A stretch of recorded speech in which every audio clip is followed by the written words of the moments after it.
Good evening and welcome to the Newshour Agenda. I'm Madhavdas G. Viewers, after Mexico, Canada and China, US President Donald Trump has decided to step up the tariff heat, announcing reciprocal tariffs from April 2nd, dashing India's hopes of concessions during trade negotiations with the United States. Addressing a joint session of Congress, President Trump mentioned India while announcing reciprocal action, saying countries like Canada, Mexico and India have been charging unfair taxes. He singled out India's auto sector, where he said that India charges tariffs of over 100%. During his televised speech, Trump stated that the system has not been fair to the United States while vowing to tax other nations what they tax America. On average, the European Union, China, Brazil, India, Mexico and Canada, have you heard of them? And countless other nations charge us tremendously higher tariffs than we charge them. It's very unfair. India charges us auto tariffs higher than 100%. April 2nd, reciprocal tariffs kick in. And whatever they tariff us, other countries, we will tariff them. Now, efforts are on to soften the impact of Trump's reciprocal tariffs. India's Commerce Minister Piyush Goyal is in the United States to participate in trade talks with his American counterparts. We will have to wait and watch how these trade talks pan out. However, let's now take a look at what's at stake for India.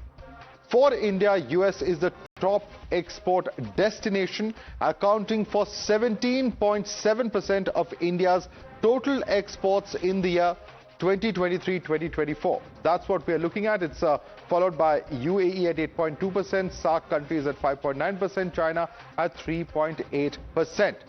Now, the big question, of course, is that will India be able to ensure this level of trade? Because India's trade surplus with US has doubled over the last 10 years. Also, of course, the very fact that it was 17 billion in FY14 and now at FY24 is at 35 billion.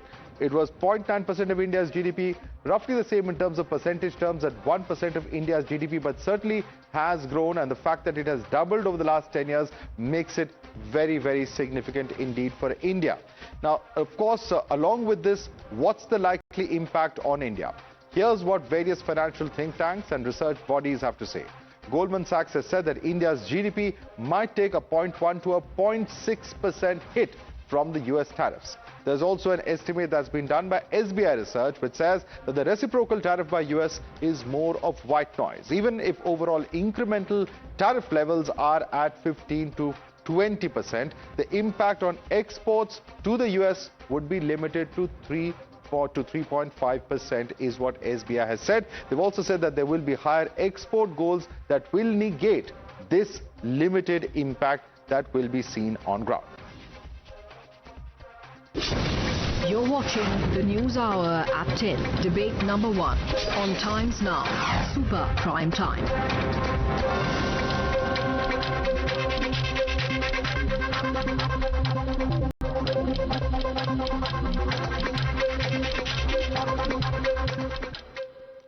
All right, let's take this across to our guest. Joining us at the moment is, in fact, Tara Kartaj, the former Director of National Security Council, joining us here on the broadcast. Also with us on the show is Dr. Richard L. Benkin, author and geopolitical analyst. Vibhuti Jha, ex-Republican candidate for New York Assembly, is with us. We will also be joined shortly by Andrew K.P. Leong, an independent China strategist. Let me start with you first. Dr. Richard Benkin, many, of course, are going to be talking about this for some time. It's been widely expected. But the fact that at the bilateral meeting, there was a dialogue that was announced that by at least fall 2025 is the space that was set in, that there would be a bilateral agreement between US and India. Now, President Trump seems to be in a hurry to actually impose those tariffs on India. And really, many see this as perhaps, in a way, an undoing of the kind of announcement that took place less than a month back. What is the tearing hurries that many are questioning over here in India? Dr. Benkin. First, thank you for having me on. I believe one thing we all need to understand in assessing last night's speech by the president let's remember, it was primarily addressing a domestic audience. And so putting it within that context, let's understand in terms of you asked about why in such a hurry. Because with the exception of those tariffs that the president has imposed to try and change behavior with regard to border, et cetera, the other tariffs that will go into effect April 2nd, and that still gives everyone a little bit of time, are reciprocal. Now, for the American people, all that he is saying is, look, if country hits us with 5%, that'll be our tariff. If they hit us with no tariffs, we won't put on any tariffs. If, in fact, then we'll put the same trade barriers. In other words, he talks about reciprocity. And to the average American, to the people who are listening to that speech last night, that makes a whole lot of sense. It really does. So I would say that's one thing that we do have to understand. And certainly, India has a history of protectionism. I'm not going to place a value on that. That's not for me to do. And the question will be for Indian leaders and the Indian people is that protectionism worth whatever pain or disruption, whatever it might be, that would happen if we maintain it. But there's something else that we really have to keep in mind. There's no doubt. I think both your points that you make, one can understand the need for him to talk to his domestic constituency. All politicians do that. There's a lot of positioning that happens. But there are very real-world impacts that this is likely to have here in India, and particularly with a friendly country such as India, where there have been, very successful talks, and there are tall asks also coming in from the US side as far as India is concerned in terms of military hardware purchase, so on and so forth. Let me bring in Tara Karta. Tara Karta, the question that many are asking is this. On the one hand, you have our Commerce Minister who's in the United States. He's there for negotiations. There's been a roadmap, of about 5 to 6 months that's been announced, within which we expect to see some kind of announcement. But undercutting all of that, in that tearing hurry to perhaps please his domestic constituency, as in fact Dr. Benkin says, it makes sense to the American people, but at what cost?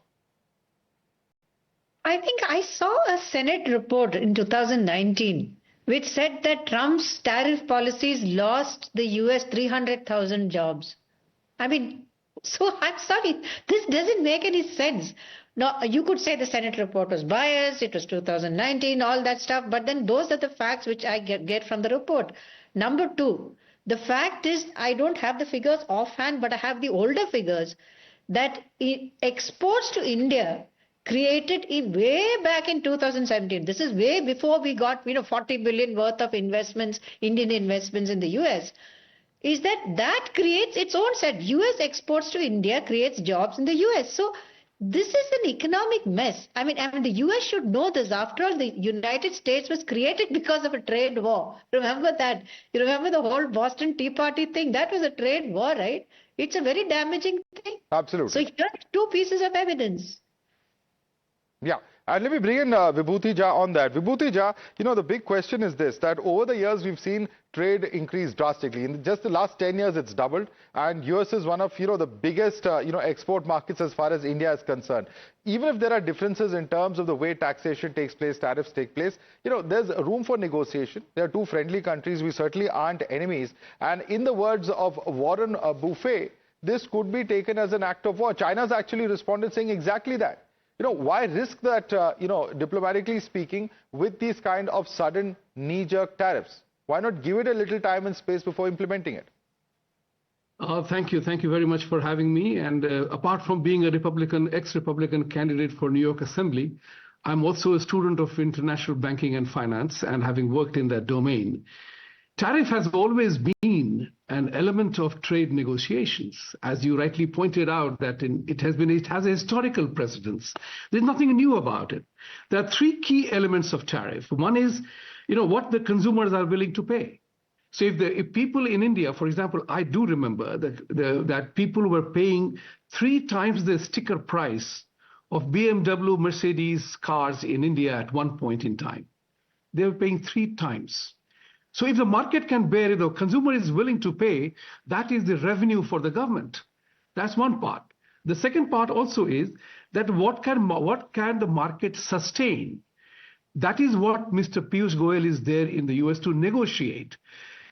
And the third one is what the economy can handle. That's also very critical. What the economy can handle.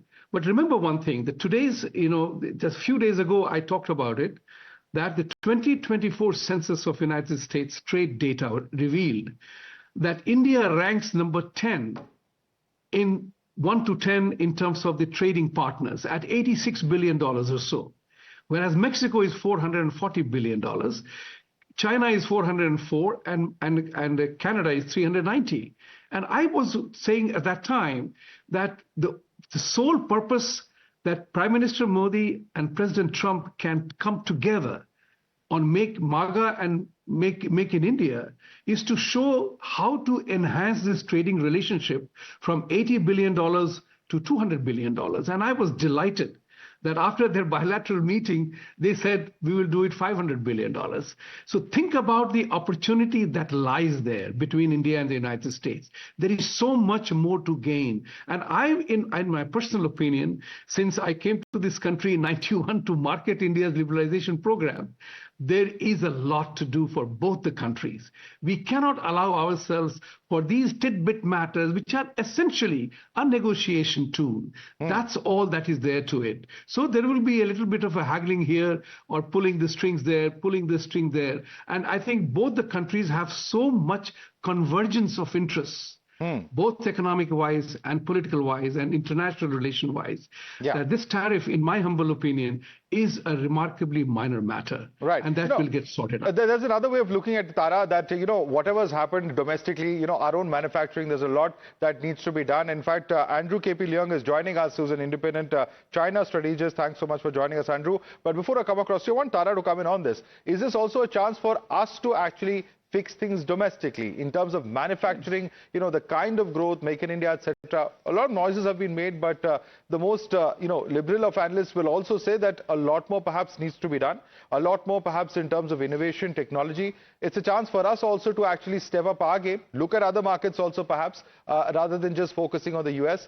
Perhaps it's also an opportunity for India on a wake-up call. Yeah, I think that's a very good point, actually, because in fact, this is under discussion right now. This is the dominant theme right now, which we are all talking of. But I'll give you one example. I think the Nippon Steel deal, which fell through in the US, there's talk of using Japan as a market from now on. So there's there could be a lot of mix and match which may go on from here, because, well, we are looking at $1 trillion economy, and that is the number one priority for this government. The rest of it is all secondary. I mean, you can talk of defense till you're blue in the face, but for the Modi government, it's all about the economy. So yeah, you're right. It gives us a chance to look afresh at how we manufacture, at the infrastructure, how to attract investments, and perhaps in some cases, in a lot of cases, I think there's going to be a lowering of tariffs, especially on EVs. EVs, we already lowered it to 15%, I think, about 4 months back. So all that is, you're right. Yeah, and in fact, Dr. Benkin, that's a point that many are making. EVs, it's been done. It's been done in the case of, high-end motorcycles to about 30%. 50 to 100% on bourbon whiskey, various other aspects where India has already actually started lowering the tariffs. So that's why perhaps this announcement has taken many by surprise, because India wasn't there when, China, Canada, Mexico was announced a month ago. It's taken a lot by surprise. I mean, it wasn't entirely unexpected, but perhaps that's why the blow has come as a bit of a shock to many. Yes, I would also mention, and what I wanted to continue with before was, the U.S.-Indian relationship is about so much more, is so extensive, and we know about the personal relationship between President Trump and Prime Minister Modi. These things will be negotiated. I think another thing that we need to remember is, for the last few years, U.S. companies several U.S. companies have moved from China to India. Certainly, President Trump is just like Prime Minister Modi is Make in India. President Trump is trying to rebuild our manufacturing infrastructure and things like that. However, this relationship is so extensive and so important, that, as the gentleman mentioned, this will all be negotiated, and the tariffs itself are only one of so many other things that are more important. Absolutely. I also think, one other thing, I think we need to keep our eye on the ball, that regardless of anything else that's going on, so much of this is about limiting Chinese expansion westward. All right, and we have an India is the independent key to that. China expert right here. Let me bring in Andrew KP Leong. Andrew KP Leong, how much of this is about limiting China? Because China stated that if war is what US wants, be it a tariff war, trade war, or any other type of war, we're ready to fight till the end. Given this kind of stance, what is the retaliatory action on part of China that we can expect in coming days? As far as President Trump is concerned, it's not all about China. Don't forget that Trump is imposing tariffs on his closest allies, even higher percentages, for example, on Canada and Mexico and European Union countries compared to China. So it's not all about China. But of course, China is a big challenge because China is a huge trade imbalance with the United States. Now, Trump's idea of tariffs is very different from Biden, or in fact, even under Trump 1.0.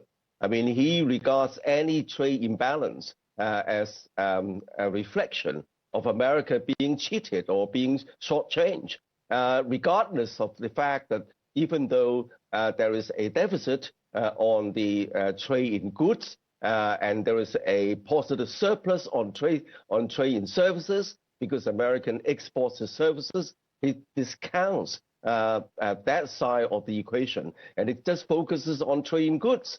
So I think that this is one has got to take this reality into consideration. Now, as far as China is concerned, of course, China is much more prepared this time around, having suffered the tariffs from Trade 1.0. And of course, China is not going to back down easily because, again, China regards the trade as just a bilateral relationship. So I think that what China is thinking now, of course, is that the fact that Trump wants more investments in the United States. Now, you look at electric cars, for example. Okay. Now, the whole world production is moving to China. But on the other hand, if you go to London, you'll find that black cabs are being produced by one company in the UK, but the company is owned by China. So China is graduating from being... Well, a number of such examples that perhaps exist globally, sir, but, it's going to be interesting to see how all of this pans out. Andrew KP Leong, I'm sorry I'm interrupting you because we have to move on. Vibhuti Jha, Dr. Richard Benkit and Tara Karta, thank you so much for joining us with your perspectives on this issue.